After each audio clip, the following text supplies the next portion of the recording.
Lepo pozdravljeni, spoštovani gledalci in dobrodošli v današnjo oddajo, v kateri bomo govorili o znanosti, o raziskovanju in dve dami sta z menoj, dve Tanji, tako Tanja Dominko in Tanja Bele.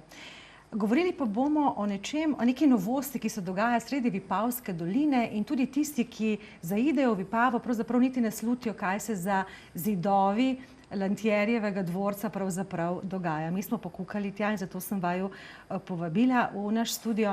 V lanskem letu je namreč sredi Vipave začel delovati Center za biomedicinske znanosti in inženiring. Sem si morala napisati. Tudi jaz si včasih. Tako. Odkot pravzaprav, doktor Dominkova, odkot zamisel za to, da bi sredi Vipavske doline ta center postavili? Zamisel sama o ustanovitvi centra oziroma področja biomedicinskih znanosti in inženiringa se je rodila pred 4-5 leti. Ne v moji glavi, ampak v glavi rektorja Univerze v Novi Gorici, profesora Zavrtanika, ki sledi svetovnim trendom razvoja v biomedicini, čeprav je on po izobrazbi fizik in se s tem ne ukvarja, vendar kot vizionar univerze seveda si je zamislil, kam bi morala Univerza v Novi Gorici iti. In srečala sva se ravno tako mi dva pred 5 leti in po predavanju, ki sem ga imela v Ljubljani in zelo kratkem pogovoru, mi je predstavil idejo in me prosil, če bi lahko se začela idejno ukvarjati z ustanovitvijo biomedicine na Primorskem. Krasno. In končno smo pa letos realizirali celo zadevo oziroma lani z ustanovitvijo centra, ki ste ga omenila. No, ta biomedicina tudi pri vas ni prišla pred kratkim, ampak se že vrsto let ukvarjate z raziskavami na tem področju in podobnih, kaj ne? Po osnovni izobrazbi ste pa veterinarka. Tako, zanimivo, ne? Drži. Karierna pot je mene zanesla od veterine v izdelavo doktorata v reprodukciji pri domačih živali v Združenih državah. V istem časovnem obdobju, ko sem se s tem ukvarjala, so bile odkrite v sosednjem laboratoriju embrionalne matične celice. In to je bilo v bistvu rojstvo regenerativne medicine, kot jo danes poznamo, se pravi zdraviti ljudi s celicami namesto samo z zdravili. No in sem tej poti sledila in ji še vedno sledim in sem na tem področju že dobrih 15 let delam v Združenih državah. Zakaj v Ameriko? V Ameriko najprej po izobrazbo, po doktorat v laboratorije, ki so bili svetovno znani v tistem času. Potem pa je težko se je odločati, se vračati v Slovenijo, če si sam in se vračaš na področje, ki ni razvito pri nas. Kritična masa raziskovalcev znanja je potrebna ne samo zato, da lahko ti uspešno delaš, ampak da se lahko področje razvija. Ker brez kritične mase motivacije, to pravi, ni razumevanja za področje, ni v kulturnem okolju in pa tudi v znanstvenem. Tako da je bila precej logična odločitev podaljšati ostajanje v Združenih državah in potem podaljšaš 3-krat in potem si že nekako. Ste že tam doma skoraj? Si že tam doma, tako. Kaj je zdaj vaša domovina, Slovenija? Ali ste bolj... Domovina je vedno Slovenija, sigurno, ker če ne bi bila, jaz se tudi ne bi vračala z trudom, ki ga zdaj vlagam v razvoj centra v Vipavi. Vedno Slovenija. Jaz vsakmu povem, v Ameriki je lepo delati, živeti, pa tukaj sem voziti na dan. Drugače bi jaz tukaj živela, v Ameriki delala. Ja. Tudi družino imate tam, hčerki, kaj ne? Dve hčeri, starejša, rojena v Sloveniji, končuje medicino. Mlajša je Američanka, vendar po duši, genetski duši, prav velika Slovenka tudi. Me spremlja vsako leto na teh obiskih v Sloveniji in končuje zdajle, oziroma začenja 4. letnik gimnazije, potem pa na morsko biologijo študij. Zanimivo. Niste šli daleč, ne ena, ne druga od vas, kaj ne? Sta šle, kakor se je daleč dalo skoraj iti, sta šle obe stran. Mlajša bo šla v Kalifornijo, to je na zahodnji obali, jaz sem na vzhodni, 1 uro iz Bostona. Starejša je malo bližje, vendar smo se kar malo razpršile. To je v Ameriki drugače kot pri nas, ne? Je. Razdalje ne pomenijo nič. Večinoma slediš ambicijam, slediš šolam, ki so ti najbolj všeč, ki te bojo najbolj usposobile, ki imajo najboljše programe. V Kalifornijo se je odločila ta mlajša študirati, zato ker hoče morsko biologijo študirati tam, kjer je morje. In da se lahko še okopaš na vzhodni obali, okrog Bostona se kopanje ni prav šport, ker je morje premrzlo, tako da kar na pacifiško obalo. No, vi ste seveda predavali v Ameriki, potem pa ustanovili tudi svoje podjetje. Zakaj? Tudi, to je bolj smešna zgodba pravzaprav. Jaz sem bila v službi v podjetju, ki je razvijalo celične terapije iz embrionalnih matičnih celic. Jaz sem se jim pa pridružila z eno novo idejo, ki jo razvijam že 10 let zdaj, da bi matične celice nadomestili prav s pacientovimi celicami, kožnimi celicami in jih spremenili v te čudežne matične celice, brez da bi uporabljali zarodke, se pravi enostavno v laboratoriju.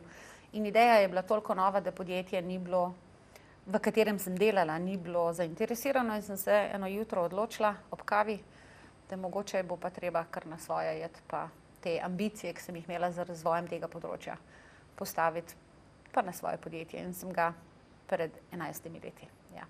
Sodelujete pa še vedno tudi z inštituti, kaj ne, raziskovalnimi? Jaz imam dvojno službo v Združenih državah. Jaz imam svoje podjetje, ki se ukvarja z razvojem terapij in sem profesor na Worcester Polytechnic Institute tudi.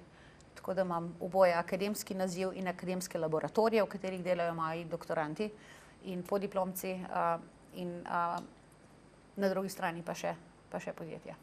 No in zdaj ste se odločili na povabilo dr. Zavrtanika, da del svojega znanja ali pa kar večino seveda delite tudi z razvojem centra v Sloveniji. Tudi materialno ste kar nekaj pripomogli k temu. Ja, jaz sem... Lepo je presenečenje, ko se srečaš z ljudmi, ki imajo ne le voljo razvijati nova področja, investirati v nova področja, ampak ki enostavno to ambicijo iz volje tudi izpeljejo. Veliko slišimo govorov, to bi bilo treba, ne bi bilo treba, dajmo narediti. Ali se naredi, ali se pa ne naredi. In sem dobila res eno tako zaupanje do vodstva na Univerzi v Novi Gorici, zato ker je tudi delno privatna univerza, je veliko lažje izpeljati določene zadeve. In tudi ta prav interes in investicijo intelektualno področje, ki jim bilo popolnoma tuje. Tako da sem z veseljem se oprijela te priložnosti. Jaz v Slovenijo vedno rada pridem nazaj. Jaz sem predavala prav veliko tudi po Sloveniji kot gostujoča predavateljica na simpozijih in kongresih. Vendar je bila to ta prva priložnost, kjer sem lahko sama sebe malo več investirala, malo več napora vložiti in zgraditi nekaj iz nič, se mi zdi, da je še poseben izziv. Primorska regija na tem področju med Gorico in Vipavo res teh življenjskih znanosti, biomedicine ni obstajala, tako da je bil še poseben izziv identificirati, kako, na kaj se navezati, kaj lahko uporabimo, da bo to zaživelo prav tako, kot mora. V Sloveniji pravite, pa tudi v Evropi ni veliko tovrstnih centrov, s katerim nekaj pa jih je in s temi se povezujete, kaj ne? Naš center za biomedicino in inženiring je res ena predhodnica bodočemu mednarodnemu centru za raziskave staranja. Teh centrov je v Evropi precej malo. Je dosti novo področje, da se je raziskave staranja zdaj jemljajo kot multidisciplinarna področja, kjer ni samo več govora o zdravju in o degenerativnih boleznih, vendar tudi učinkih okolja na kvaliteto staranja, učinkih prehrane, načina življenja, stresa.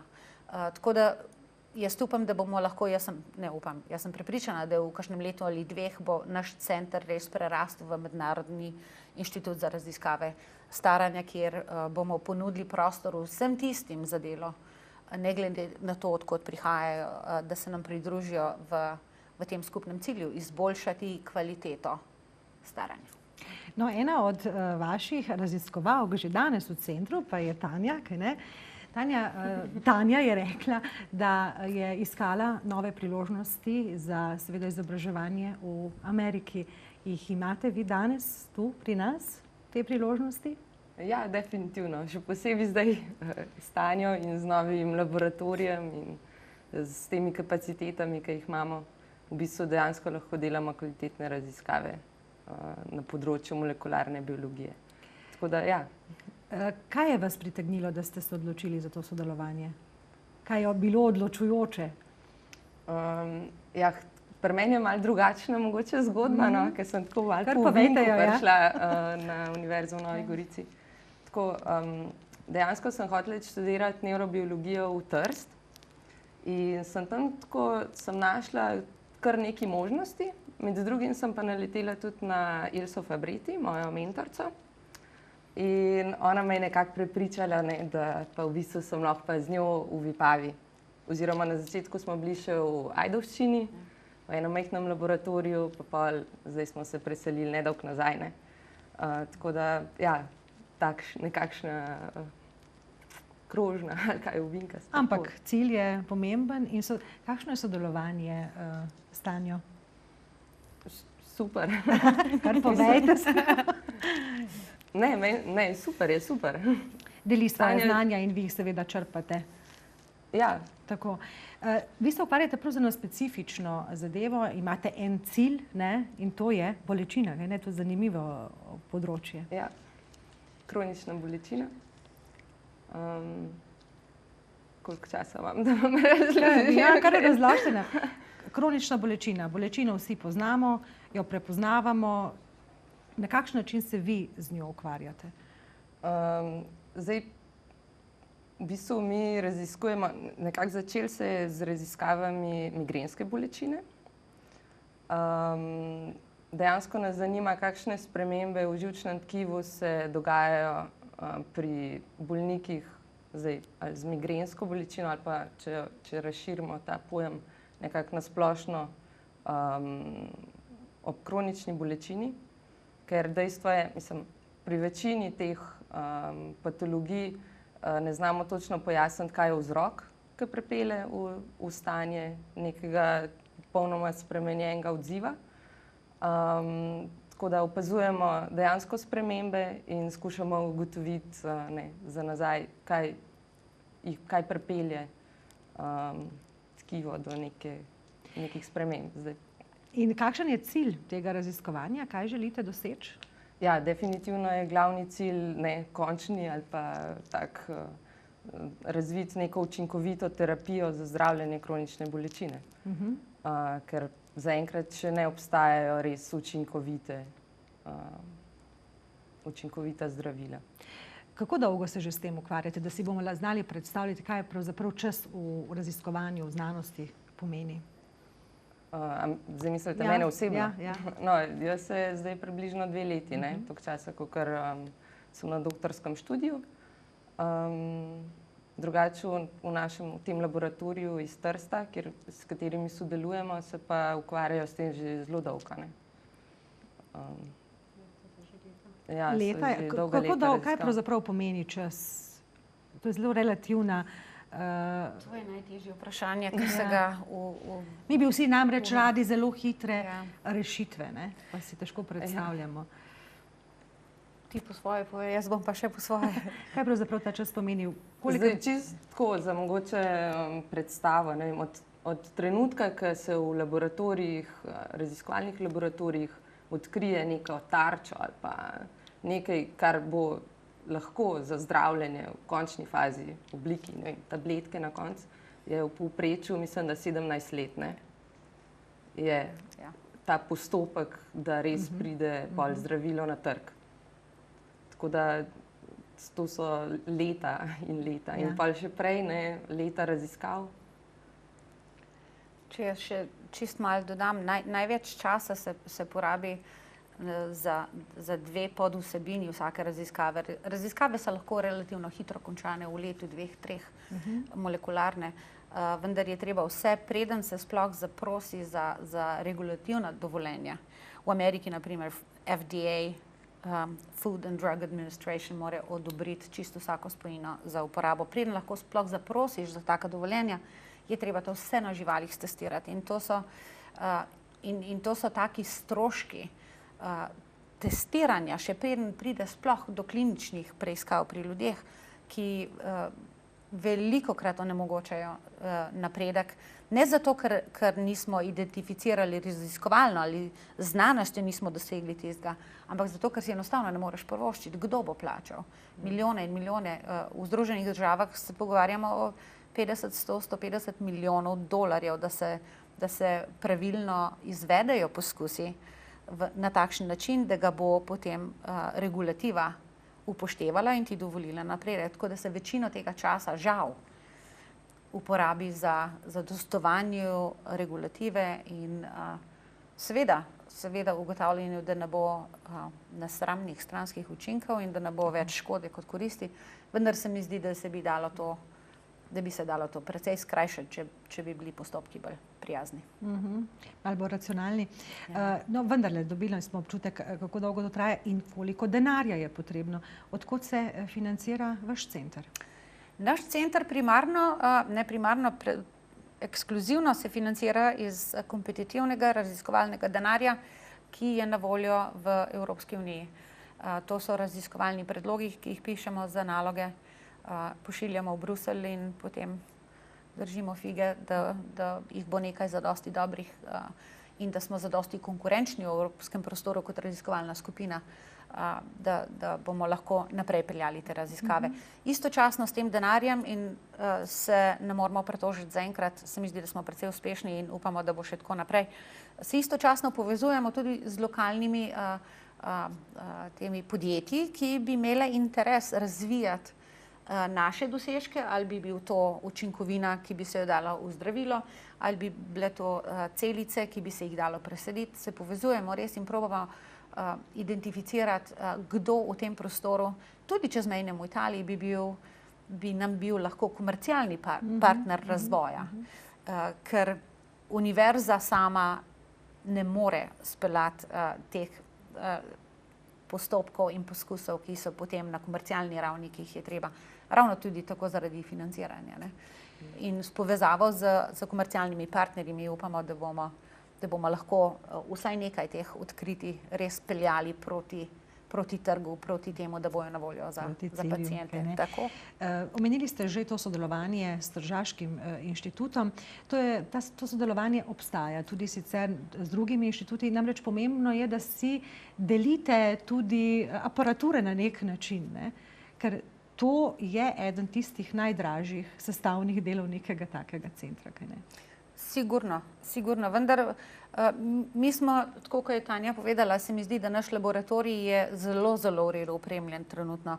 Vendar obstaja na področju biomedicine so kosi opreme, ki lahko stanejo tudi do pol milijona do milijona evrov in njihova uporabnost je pa, uporabljaš jih pa mogoče, ne vem, enkrat na mesec, dvakrat na mesec, tako da investicija v to zelo drago opremo je nesmiselna, če si jih lahko ene par inštitucij deli uporabo opreme. In imamo srečo, da imamo SISA v Trstu, Univerza v Udinah, Mednarodni center za genetski inženiring v Trstu, s katerimi sodelujemo, da si lahko pokrpamo, če se lahko tako reče, tiste raziskave, ki si jih sami tule pri nas ne moramo privoščiti. In to ni zato, ker ne bi denarja bilo za opremo, ampak zato, ker je denar treba porabiti za bolj pametne zadeve, kot za duplikacijo te ogromne opreme, ki potem stoji neuporabljena večino časa. Tako za njih, kot za vas, seveda. Torej, vsi raziskovalci niso ves čas v centru v Vipavi, kot rečeno, malo v Trstu, v Udinah še kje, v Vidmu še kje. V času, ko smo vas obiskali, ste imeli enega raziskovalca na inštitutu Curie v Franciji, kaj ne? Povsod smo, tam smo, kjer moramo biti, da se stvari na najboljši možni način naredijo. V Parizu na inštitutu Curie je eden naših raziskovalcev zelo svetovno uveljavljen raziskovalec, ker Curie inštitut spet ima tehnične možnosti, infrastrukturo, ki jo uporabljamo za raziskave, ki se potem nadaljujejo v naših laboratorijih v Vipavi. Se pravi, med Francijo, Italijo, seveda tudi v Sloveniji imamo kar nekaj ljudi, ki hodijo v Ljubljano, ali na medicinsko fakulteto, ali pa na elektro, pa še kam najbrž, pa na veterinarsko. Tako da se res poskušamo povezati z ljudmi, ki, še enkrat poudarjam, tisti, ki imajo voljo sodelovati v napredovanju našega področja. Tudi zelo različni raziskovalci, z različnih smeri ste, kaj ne? Vi ste primarno izobrazbo imate biokemija. Vi ste veterinarka. Zelo različni profili pravzaprav sestavljajo to vašo ekipo, kaj ne? Vi ste se našli z biokemijo seveda na svojem področju, ampak vendarle ne. Je treba še veliko drugih znanj, verjetno, da lahko potem funkcionirate znotraj takega tima. Kaj pravite? Ja, sam se mi zdi, da to ni tako nenavadno. No. Povsod so iz zelo različnih, ali pa ne vem, fiziki, pa biologi, pa medicinci, veterinari, biokemiki, kaj še imamo, elektroinženirji. No, te znanosti, ki ste zdaj omenili, tudi elektroinženirji ali pa kakšne druge tovrstne, so za ta vaš del, ki pomeni inženiring, kaj ne? Zelo uporabne. Zdaj smo govorili o biomedicinskih znanosti, zdaj pa še nekaj, vi ste tudi del tega inženiringa. Kaj je pravzaprav ta inženiring? Kaj to pomeni? To je tisti del, ki ste ga vi tudi v Ameriki oziroma ga še razvijate, kaj ne? Inženiring je res komponenta, kjer smo v svetu se je začelo prenašati odkritja, ki jih tradicionalno biologi delajo v dvodimenzionalnih celičnih kulturah, v tri dimenzije. Tri dimenzije potem naložijo en kup enih novih zahtev za oblikovanje materijala, za oblikovanje oblike, za nešteto stvari, ki jih biologi žal ne znamo narediti. In ni potrebe, da bi jih zato, ker imamo inženirje, ki se ukvarjajo z materijali in nam znajo narediti trodimenzionalne mreže in spužvice in vse sorte teh trodimenzionalnih oblik in materijalov, s katerimi potem lahko nadomeščamo, upamo, da bomo nadomeščali določena poškodovana tkiva. Zdraviti samo s celicami se ne da, pravzaprav, zato ker so premajhne, premalo jih je. Nekatere stvari se verjetno. Nekatere se da, večino se jih ne da, ker je treba nadomeščati tkivo, ki je odmrlo. In to se vse dogaja v treh dimenzijah. Tako da povezava biologije z inženirji in prevesti oziroma vključiti biologijo in celice v bolj tridimenzionalen, funkcionalen tak produkt postaja vedno bolj pomembna. In zato je potem to sodelovanje med inženirji in biologi je postalo zelo normalno, tako kot je Tanja rekla, in tudi biokemiki. Če dam za primer biokemika, se pravi, zdaj sva biologi poskrbijo za celice, inženirji bojo poskrbeli za tridimenzionalni material. Biokemiki, na primer, pri nas se ukvarjajo potem z spreminjanjem oziroma z modifikacijo površin na teh materialih. Mi lahko nataknemo na te površine različne molekule, ki imajo različne kvalitete, zato da ali pritegnejo celice, ali jih odbijajo, da jih stimulirajo na različne načine. Tako da zdaj smo že tri povezale, biokemijo, pa inženiring in celično biologijo. Elektro vam lahko še vključim zato, da če samo pomislimo o delu nekaterih naših organov, električna prevodnost je nujna v srcu. In če mi razvijamo usadek za zdravljenje srčnega infarkta, brez električnih inženirjev ne bo šlo. Ker ne biologi, ne biokemiki, ne znanstveniki, ki raziskujejo materijale, bojo naredili vse, kar pa ne bo funkcioniralo prav. Tako da je hitro se vidi, zakaj se vsa ta področja postajajo potrebna. No, vi pa povezujete te svoje raziskave še z eno dejavnostjo, ki se v istem dvorcu odvija in je zelo prijetna, kaj ne? Seveda. Raziskave vina oziroma antioksidantov v vinu, kaj ne? Seveda, to je bila ena od privlačnosti Vipave, še posebno zaradi tradicije Vipavske doline, proizvodnje vina in lokacija centra za raziskave vina univerze v isto stavbo. Vino je že dolgo znano po sestavinah, ki učinkujejo na upočasnjevanje procesa staranja. Antioksidanti še posebej imajo moč preprečevanja poškodb, ki se nam nalagajo z leti zaradi oksidativnih sprememb, ki niso zaželeni v telesu. Tako da je ta sinergija med biomedicino inženiringom in Centrom za raziskavo vina zelo, zelo normalna, čeprav na prvi pogled verjetno ne zgleda, vendar je sigurno, bo sodelovanje zelo, zelo uspešno in jaz upam, da bomo res lahko bomo našli, kaj je tega, katere spojine v vinu so res najbolj potrebne. In potem z delom, ki ga Jure Piškur, ki tudi sodeluje s Centrom za raziskave vina in genetsko modifikacijo organizmov, ki se uporabljajo za proizvodnjo vina, potem lahko mi celo začnemo proizvajati vino, ki bo imelo povečane koncentracije teh zdravih oziroma starosti prijetnih sestavin, ne le učinkov, ki jih pa vsi poznamo, tudi drugih. Pa ne bo čutiti na okusu, ne? Verjetno. Ne bo, ne. Brez da bi pokvarili tisto, kar je dobro, bomo probali še kaj dodati, da bo še boljši učinek. Ja. Se vam tudi zdi zanimivo to sodelovanje z... Ja? Ja. Mislim, sploh je super, če različni centri med sabo sodelujejo, prihajajo nove ideje. Tako da... Boste ostali po končanem doktorskem študiju? To bo moje ni vprašanje zame. Bi si želeli, to mislim, ali si želite iskati znanje še kje drugje? Zaenkrat še ne vem, no, ampak ja, tudi zanimalo bi me iti tudi še kam drugam, definitivno. Če bi pa lahko ostala, bi pa po moje tudi razmišljala o tem. No, prednost centra v Vipavi je pravzaprav v tem, da ste se usmerili v raziskovanje staranja. Teh centrov pa je resnično malo, kaj ne? Zelo, zelo malo. V Evropi jih na prste ene roke lahko preštejemo. In Evropska unija se je začela resno ukvarjati z masovno investicijo sredstev in vsega drugega v raziskave, ki bojo vodile v boljši proces, bolj kvaliteten proces staranja. Evropska populacija, tako kot vse druge, postaja starejša, nataliteta se povsod manjša. Degenerativnih sprememb in sprememb, ki kvarijo kvaliteto staranja, je vedno več, vedno bolj zgodaj se začenjajo, tako da tudi stroški družbe so neprimerljivo višji danes, kot so bili pred 20 leti za medicinsko intervencijo, za pomoč starejšim pri samostojnem upravljanju življenjskih funkcij in življenjskih potreb. Tako da je interes družbe nasplošno, ne samo zaradi finančnih razlogov, pa tudi zaradi kvalitete zadnjih let življenja.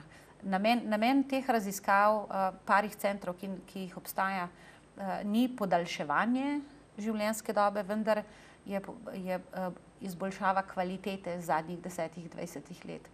Samo na en hiter primer, če bi se dalo posredovati pri nastajanju Parkinsonsove bolezni, da bi lahko ljudje jo odložili še dalj časa, čeprav se verjetno z nadaljevanjem starosti je več priložnosti, da se bo razvila, vendar če bi jo lahko odložili za 10-15 let, da si ljudje lahko ohranijo motorične funkcije, da so neodvisni, da si podaljšujejo jutranje vožnje s kolesom, vse, kar jim omogoča samostojnost in eno kvaliteto, ko si že v letih, se mi zdi, da je zelo, zelo pomembno. In tukaj je prihodnost v teh raziskavah, kaj ne? Tudi vi vidite to, Tanja? Seveda, ja. Obe Tanji to vidite. Se strinjava. Nekaj ste še prej omenili, pa vas moram vprašati, da ne bi mislili, da zdaj v Lantjerju za temi zidovi delate poskuse na živalih. Seveda jih boste nekoč morali, pa vendarle ste našli rešitev tudi za to. Smo, tako kot sem prej omenila, v veliko teh razvoju teh novih intervencij, s katerimi se ukvarjamo, bojo vodile v poskuse na živalih za preverjanje funkcije teh terapij. Trenutno se povezujemo in pogovarjamo o sodelovanju z inštitucijami, ki imajo to že urejeno, kot je Veterinarska fakulteta v Ljubljani. Vendar načrtujemo tudi svoje kapacitete v Vipavi, ker jih moramo imeti na voljo. Mi se ne moramo vedno zanašati, da bojo ostali na voljo, in imamo srečo, da veterinarska bolnica v Vipavi je zelo zainteresirana za pridobitev licence tudi za raziskovalno delo na živalih, in skupnimi močmi bomo organizirali prostore in vso spet regulativo in dovoljenja, ki so potrebna za take poskuse, da bo dobesedno tudi ta nov center za živali lociran znotraj Vipave. Seveda bomo budno spremljali, kaj boste odkrivali in kaj vse dobrega boste za nas, državljane in svetovne prebivalce naredili. Me pa zanima, kako se vidve počutita v Vipavi. Nobena ni Vipavka. Kakšno je vzdušje v Vipavi? Je v redu, v bistvu razpoloženje, energije? Meni se zdi zelo super energija, res lepo je. Vode veliko, ki se mi zdi, da daje tako prav en tak poseben čar. Ne, super je. Čisto drugače, kot v Ljubljani, recimo. Tako ven iz mesta, malo se že počutiš na vasi. Pa ni daleč, ne, kljub vsemu. Ja. Meni se Lantieri usede v srce in je pač v Vipavi, zato se mi tudi Vipava počasi v srce useda.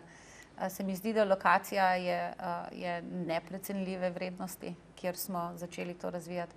Tako kot je Tanja rekla, je čist en drug občutek človek dobi delati v centru, ki je povezan z naravo, kjer se tradicija čuti, kjer se zgodovina čuti, kjer se vrednost teh tradicij Vipavske doline zlivajo skupaj z reko in z stavbami in z ljudmi v končni fazi. Še ena prednost se mi zdi, da je Vipava je majhna, zgubiti se ne moreš. Če se zgubiš, končaš pri vodi in pri Lantieriju. Ena posebna energija se mi zdi, da je dodana s to lokacijo, ki jo je treba sigurno izkoristiti. In vi zdaj pišete eno novo zgodbo, nadaljujete zgodbe iz preteklosti z novimi vsebinami sredi Lantierija in sredi Vipave. Sigurno. Jaz vam želim veliko uspeha pri raziskavah in kot rečeno, spremljali bomo. In lepo poletje vam želim. Hvala. Da bi se lepo imeli. Spoštovani gledalci, vi pa seveda, ko boste prišli v Vipavo in ko se boste zazrli v prelep obnovljen dvorec Lantieri z zavestjo, da se tam notri dogaja nekaj zelo pomembnega. Srečno.